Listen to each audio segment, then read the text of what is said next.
UFC Fight Night Mexico, Brandon Moreno versus Steve Erceg takes place this weekend, and I'm going to be breaking down the main event, Moreno versus Erceg, and basically just giving my opinion on how I think the fight's going to go and who I think is going to win. We're going to be breaking it down, starting off with the odds.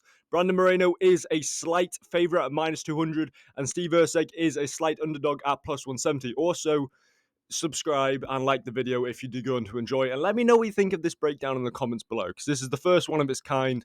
I'm going to be doing more of them. Next, the build. Erceg does have a slight advantage in height of 1 inch. Some people argue if it is actually an advantage or not. I think it is, and I think they are kind of relevant.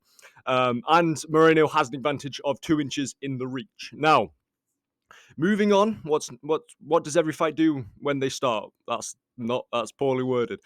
How does every fight start? On the feet, striking. Now, in terms of striking, Moreno is very good at striking at range. He does have a reach advantage in most of the fights he has, because everyone at flyweight's tiny.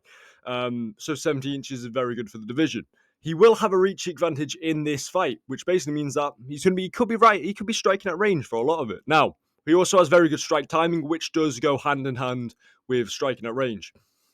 However, one of his flaws with his striking is he has very predictable strikes, which makes it very easy to counter-strike. We saw this against Figueiredo. We saw this against Pantoja. We saw this against, who else is he fought? Kai Kara France. When he blitzes in or when he just strikes, it's very predictable. He can easily get countered. Erceg, very good within the clinch. We saw this against Pantoja, where he arguably won and probably would be champion by now if that fight would have taken place in the US and not Brazil. Very good. He landed some great elbows within the clinch. Solid jab. Was working by that jab very well against Pantoja. Great distance management. Problems are he is slower than Moreno. Absorbs too many strikes, and he also got KO'd at 125. We cannot look over the fact that he got KO'd at 125. That should be a crime. He should be put behind bars.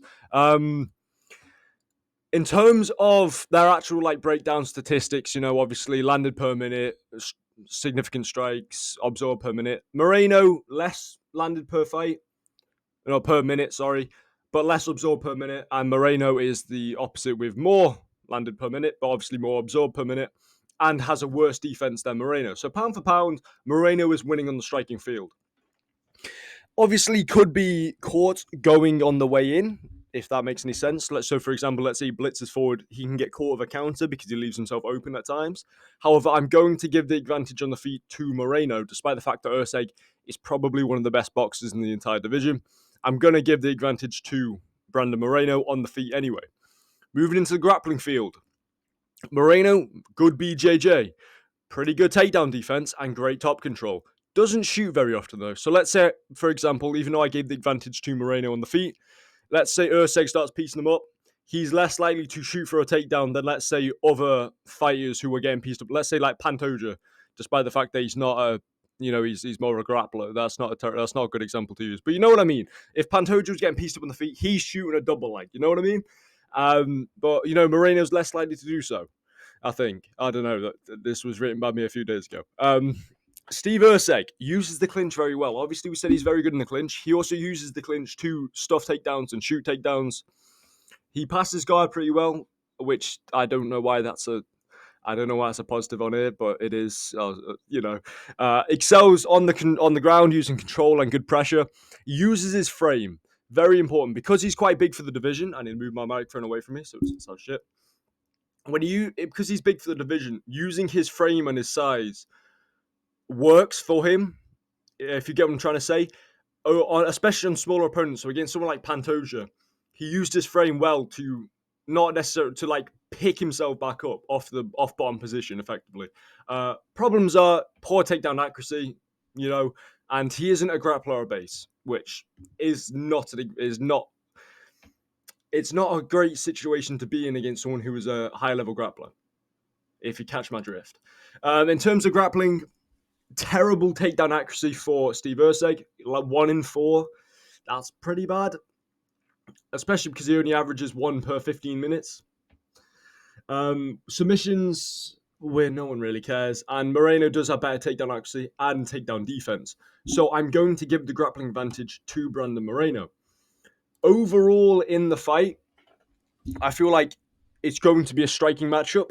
I don't think, unless Moreno gets caught with something big, maybe on the way in, maybe Steve erceg gets piecing him up on the feet. I feel like he might shoot a takedown, but I do think he's going to stay on the feet for the majority of it. I think Moreno might just piece up erceg, especially coming off the win. He 5-0'd Ali. Ali, is his name Ali? I know his name's Albazi, but it's not Ali Albazi, is it? Because that's a really bad name if it is. No offense to Albazi. I swear, it's something like Iranian, isn't it?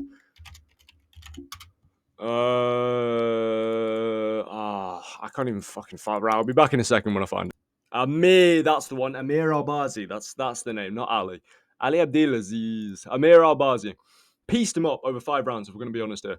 I thought Albazi, and stuffed every takedown as well. I think Moreno will be getting the better of erceg both on the feet and on the ground. My prediction for the fight will be a Moreno decision. I feel like he's going to get the fight done over the course of 5 rounds and do what he did against Albazi.